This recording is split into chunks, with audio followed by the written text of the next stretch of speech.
श्री शिवाय नमस्तुभयम। दोस्तों, जैसा कि आप सभी लोग जानते हैं कि 21 अगस्त 2026 यानी शुक्रवार को पड़ रही है सावन मास की शुक्ल पक्ष नवमी तिथि।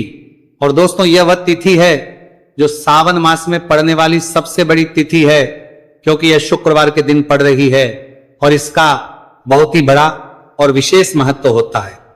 पूज्य गुरु जी ने कहा है कि अगर कभी भी मौका लग जाए और सावन महीने की नवमी तिथि शुक्रवार को पड़ जाए तो आप लोगों 11 चावल के दाने का उपाय तो अवश्य ही करना चाहिए। इन दोनों का संयोग बहुत ही कम आता है। इसी के साथ में गुरु जी ने अपने शिव पुराण कथा में बताया है कि इस दिन आपको 11 चावल दाने का उपाय तो आपको अवश्य ही करना चाहिए, क्योंकि ऐसा दिन पूरे साल में सिर्फ एक ही बार आता है। और दोस्तों, आप सभी लोग जानते हो कि शुक्रवार नवमी तिथि का अगर सबसे बड़ा कोई उपाय है तो वह 11 चावल के दाने वाला उपाय है। तो दोस्तों, इस शुक्रवार नवमी तिथि के दिन आप लोगों को इस 11 चावल दाने वाले उपाय को जरूर करना है। बहुत सारे लोग होंगे जिन लोगों ने इस उपाय को ना किया हो, मतलब पूरा साल निकल गया, उन्होंने किसी भी दिन इस 11 चावल के दाने वाले उपाय को ना किया हो। पर दोस्तों, आपके पास एक आखिरी मौका बचा हुआ है, जो कि 21 अगस्त शुक्रवार नवमी तिथि के दिन है। तो इस दिन आप लोगों को इस वाले उपाय को जरूर कर लेना है, भले ही आप पूरे महीने भर इस उपाय को ना किया हो। पर अगर आपने इस सावन महीने की नवमी तिथि के दिन अगर इस वाले उपाय को कर लिया तो आपको इस उपाय को करने का वो फल मिलेगा जिसकी आपने कभी कल्पना भी नहीं करी होगी। इसीलिए आप लोग इस वाले उपाय को एक बार जरूर कर लेना है, ताकि आप लोगों के हाथ से ये मौका ना जा सके और आपको इस उपाय को करने का फल मिल सके। दोस्तों, यह उपाय पंडित जी ने अपनी अभी की ही श्री शिव महापुराण की कथा में बताया है जी। इस उपाय को आज हम आपको बहुत अच्छे से समझाने वाले हैं। इस वीडियो को देखने बाद इस उपाय को समझने के लिए आपको कोई और वीडियो को देखने की जरूरत नहीं पड़ेगी। तो चलिए दोस्तों, उपाय को शुरू करते हैं। देखिए, ये इस सावन महीने के शुक्रवार नवमी तिथि के दिन ये इतना खास होता है, इतना महत्वपूर्ण होता है। देखा गया है कभी कभी बड़े बड़े पूजा पाठ अनुष्ठान से जो मनोकामना पूर्ण नहीं होते, वह सावन महीने के शुक्रवार नवमी तिथि के दिन एक छोटे से उपाय करने से ही आपकी मनोकामना पूर्ण हो जाती है। और बहुत सारे लोग इस उपाय को किया भी है और उनको इस उपाय को करने का फल भी जरूर मिला है। अगर आप लोग भी इस उपाय को करना चाहते हैं तो आप इस उपाय को पहले अच्छे से समझ लेना, सुन लेना, उसके बाद करना। आपको इस उपाय का फल जरूर मिलेगा। और इस उपाय को कर लेने से आपके घर में चाहे किसी भी प्रकार की दुहक और समस्या क्यों ना चल रही हो, आपको उसका कारण भी नहीं पता है कि भाई ये समस्या किसका कारण से चल रही है। उसका भी कुछ कारण हो सकता है, जैसे पितृदोष हो सकता है या किसी भी तरह का मंगल दोष भी हो सकता है। तो इस दिन आप लोगों को ये वाला उपाय करने लेना है। ये एक ऐसा उपाय है जिस उपाय को अगर किसी विशेष दिन पर किया जाए तो भाई उस विशेष दिन का जो है वो तो हमें मिलता ही मिलता है। पर हमने उस दिन पर इस उपाय को किया है तो हमें उससे भी बड़ा फल मिलता है, और फल बहुत जल्दी मिलता है, क्योंकि आप इस उपाय को बहुत ही बड़े और विशेष पर कर रहे हो। तो चलिए अब उपाय के बारे में बात करते हैं, लेकिन उससे पहले आप लोगों को यह जानना आवश्यक है कि आखिर यह उपाय किस समय करना है, किसको करना है और कैसे करना है। तो चलिए हम आगे आपको वीडियो में एक एक करके बताए देते हैं। लेकिन उससे पहले अगर आप लोग हमारे चैनल पर पहली बार आए हैं या फिर मेरी आवाज आज पहली बार सुन रहे तो हमारे चैनल को सब्सक्राइब जरूर कर लेना, और इस वीडियो को करके कमेंट बॉक्स में श्री शिवाय नमस्तुभयम ओम नमः शिवाय जरूर टाइप कर देना।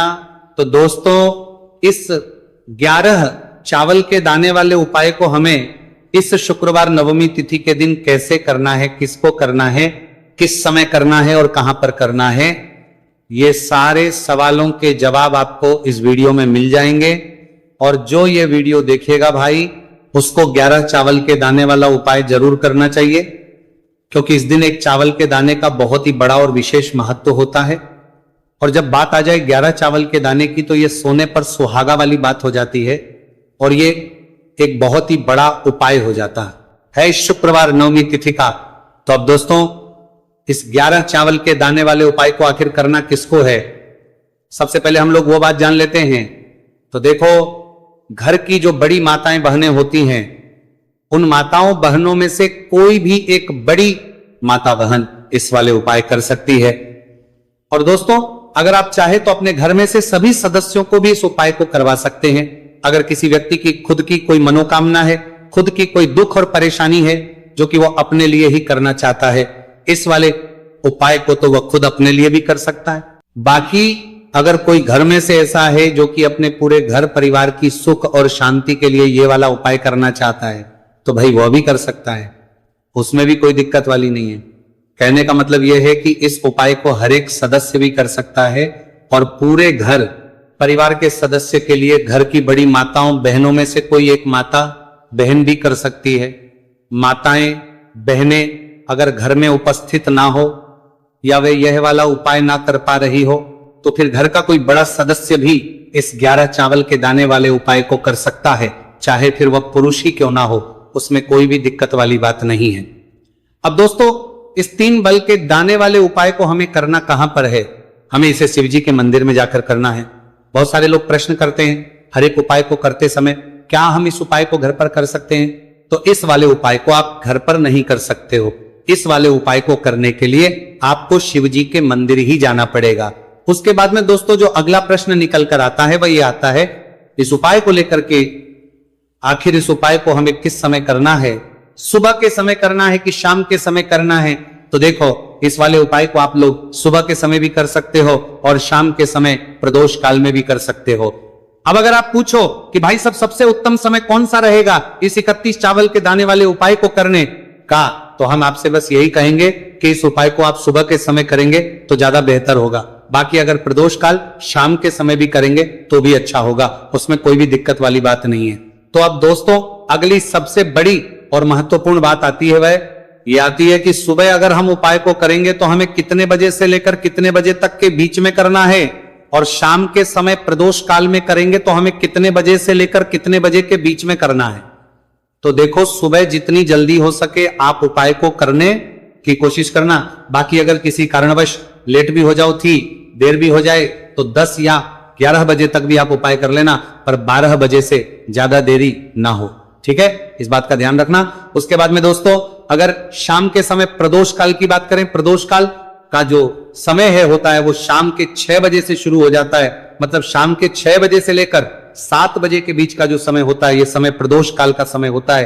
पर अभी जो मौसम चल रहा है, इस मौसम में जो है शाम बहुत देरी से होती है, तो आप इस उपाय को 7 या 8 बजे के बीच में भी कर सकते हो। मतलब शाम के 6 बजे से 8 बजे के बीच में आप कभी भी इस वाले उपाय को कर सकते हो, उसमें कोई भी दिक्कत वाली बात नहीं है। अब दोस्तों, यहां पर इस उपाय को लेकर एक और सबसे बड़ी बात यह निकल कर आती है कि इस 11 चावल के दानों को हमें लेना कहां से होता है, और हमें इस उपाय को करने के साथ में क्या और कुछ भी सामग्री ऐसी होती है जो शिवजी के मंदिर लेकर जानी पड़ रहती है। तो देखो, यहां पर हम आपको बता दें, सबसे पहले आप लोग ये जान लो कि ये जो 3 चावल के दाने वाला उपाय है, सिर्फ और सिर्फ आप उपाय की सामग्री लेकर कभी भी शिवजी के मंदिर मत जाना, क्योंकि हमें भगवान के सामने ये नहीं दर्शा है कि अगर हम भगवान शिवजी के मंदिर आए हैं तो अपने फायदे के लिए आए हैं। तो इसलिए जो भी पूजन सामग्री है, उपाय सामग्री है 11 चावल के दाने, इसके साथ में आपको पूजन सामग्री भी जरूर लेकर जाना है। देखो, अगर सुबह के समय उपाय कर रहे हो तो सीधी सी बात है, 1 लोटा जल तो आप लेकर जाओगे ही जाओगे। वही 1 लोटा जल अगर मिट्टी का जल हो तो बहुत अच्छा रहेगा। मिट्टी का जल कैसे बनाता है, इसके लिए हमने पहले से बहुत सारी वीडियोस बना दी है आपके पास। इस दिन एक आखिरी मौका रहेगा, मिट्टी का जल शिवजी पर चढ़ने का और उपाय को करने का बहुत बड़ा आपको इस दिन फल मिलेगा। तो इसीलिए इस दिन हो सके तो भाई मिट्टी का जल चढ़ाना, तो अपने साथ में कम से कम 1 लोटा जल तो आपको लेकर जाना ही जाना है। अगर मिट्टी का जल नहीं है तो घर का जल भी आप इस्तेमाल कर सकते हो। इसके अलावा जो भी पूजन सामग्री है, देखो 11 के दाने ये अलग आपके रहेंगे और जो आपकी पूजन सामग्री रहेगी वो अलग रहेगी। पूजन सामग्री में आप जो भी चीज लेकर जाना चाहे वो लेकर जा सकते हैं, एक बेलपत्र भी लेकर जा सकते हैं, उसमें कोई भी दिक्कत वाली बात नहीं है। वहीं अगर हम बात करें शाम के समय की, तो शाम के समय शिवजी पर जल नहीं चढ़ता है, इसीलिए शाम के समय आप लोग एक दीपक तैयार कर लें जो कि गोल तीखा आटे का, शुद्ध देसी गाय का घी का होगा, है ना। इस बात का आप लोगों को ध्यान रखना है। और इस दीपक को आपको घर से जलाकर नहीं लेकर जाना है, भगवान शिवजी के मंदिर में जाकर ही जलाना है। इस बात का भी आप लोगों को ध्यान रखना है। अब दोस्तों, यहां पर हमें इस बात को समझना है कि ये 11 चावल के दाने हमें लेना कहां से है। क्या हमें दुकान से लेकर आना है, या हमें अपने घर से लेना है, या कहां से लेकर आना है, और कौन से चावल लेना है, क्योंकि चावल भी बहुत प्रकार के होते हैं। तो देखो, इन सभी सवालों के जवाब आप लोग एक बात में सुन लो कि भाई जो उपाय है, इस उपाय में आपको ये नहीं देखना है कि भाई कौन से चावल है, कौन से चावल नहीं है। बस जो भी चावल ले रहे हो वो चावल का दाना सबूत होना चाहिए, मतलब साबुत होना चाहिए, टूटा हुआ नहीं होना चाहिए, कटा पीटा नहीं होना चाहिए। ये बात आपको ध्यान रखना है। बाकी आपका चावल बासमती हो या सादा चावल हो या कोई सा भी चावल हो, उसमें कोई भी दिक्कत वाली बात नहीं है। तो सीधी सी बात है कि आपके घर के रसोई घर में जहां पर आप बनाते हो, वहां पर जो भी चावल आपके उपस्थित हो, उन चावलों में से अपनी एक कटोरी भर लेना या एक मुट्ठी चावल अलग से निकाल कर रख लेना, क्योंकि हम 11 चावल ही यहां पर इस उपाय में लेने वाले हैं। तो हमें ये चावल के दाने गिनकर निकालने पड़ेंगे, इस बात का आप लोगों को ध्यान रखना है। तो अपने उस चावल की कटोरी में से या चावल में से 11 ऐसे चावल के दाने आप लोग निकाल लो जो कि टूटे हुए ना हो, कटे पीटे ना हो, कोई दाग ना लगा हुआ हो, है ना। अच्छे साबुत चावल के दाने 31 दाने आप लोग निकाल कर रख लो और इन्हें किसी भी एक कागज की पड़िया में या किसी एक छोटी सी कटोरी में आप लोग रख लो, ताकि ये सुरक्षित रहे, आपके एक भी चावल का दाना इधर उधर ना हो और आपका उपाय भी पूरा अच्छे से हो जाए। तो भाई जैसे ही आपका उपाय की जो सामग्री है, 11 चावल के दाने ये तैयार हो जाते हैं, उसके बाद में आपको जो भी अपनी पूजन सामग्री है, सुबह समय कर रहे हो तो एक लोटा जल और एक बेलपत्र या पूजन सामग्री जो लेकर जाना चाहो उसकी भी तैयारी कर लेना।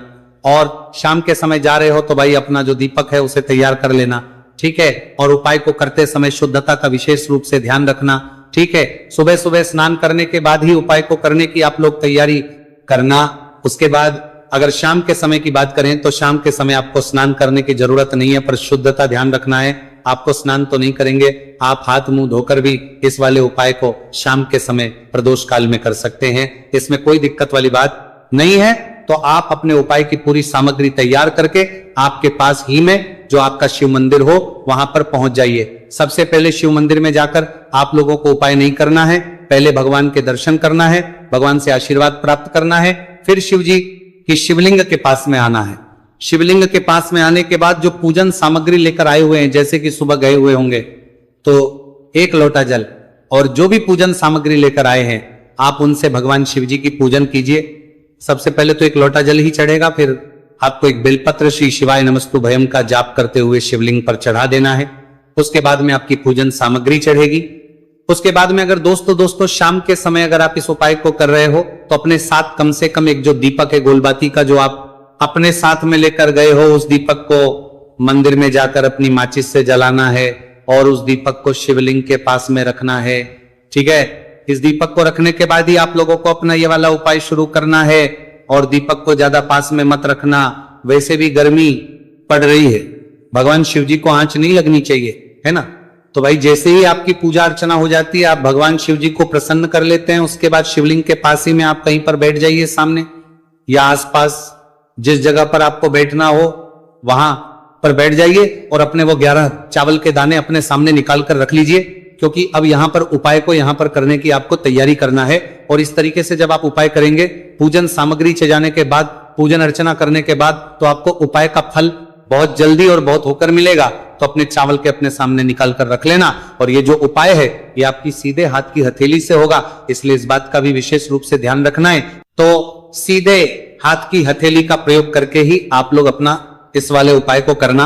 अपने सामने जो भी आपके कागज की पुड़िया है उसको खोलकर रख लो, या कटोरी है तो भाई उसे अपने सामने रख लो और अपने वो 11 चावल के दाने निकाल लो, ठीक है। उसके बाद में दोस्तों अब आपको क्या करना है कि शिवलिंग आपके सामने होगी, तो आपने वो 11 चावल के दाने एक एक करके जहां पर आपने बेलपत्र चढ़ाए हैं आपको शिव जी के शिवलिंग के ऊपर चढ़ाना है।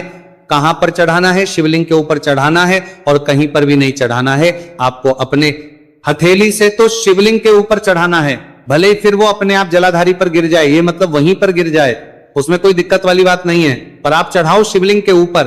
तो आपको क्या करना है? अपना पहला चावल का दाना उठाना है, श्री शिवाय नमस्तु भयम बोलना है और शिवलिंग पर चढ़ देना है। इसी तरीके दूसरा चावल का दाना उठाए, शिवलिंग पर चढ़ना है और मंत्र बोल देना है।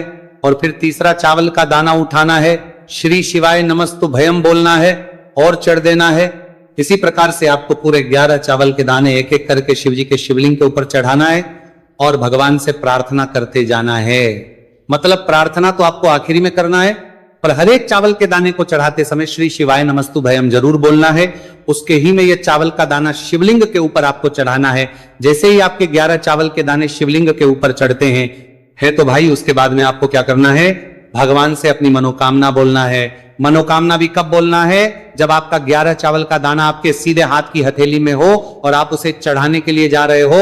श्री शिवाय नमस्तु भयम बोलकर उस आखिरी चावल के दाने को शिवलिंग के ऊपर चढ़ा देना।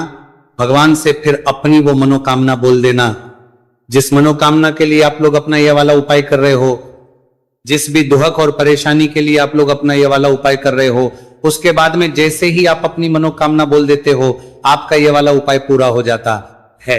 पर दोस्तों, उपाय को करने के बाद आप लोगों को 2 मिनट भगवान शिव जी के मंत्र का जाप जरूर करना है, और मंत्र का जाप करने के बाद भगवान से एक और बार करना है अपनी मनोकामना के लिए या अपनी जो भी दुख और परेशानी है उसके लिए। इसके बाद में आप लोग भगवान को देखकर, भगवान से प्रार्थना करके, उनसे आशीर्वाद लेकर वहां से उठ सकते हैं और अपने घर पर जा सकते हैं।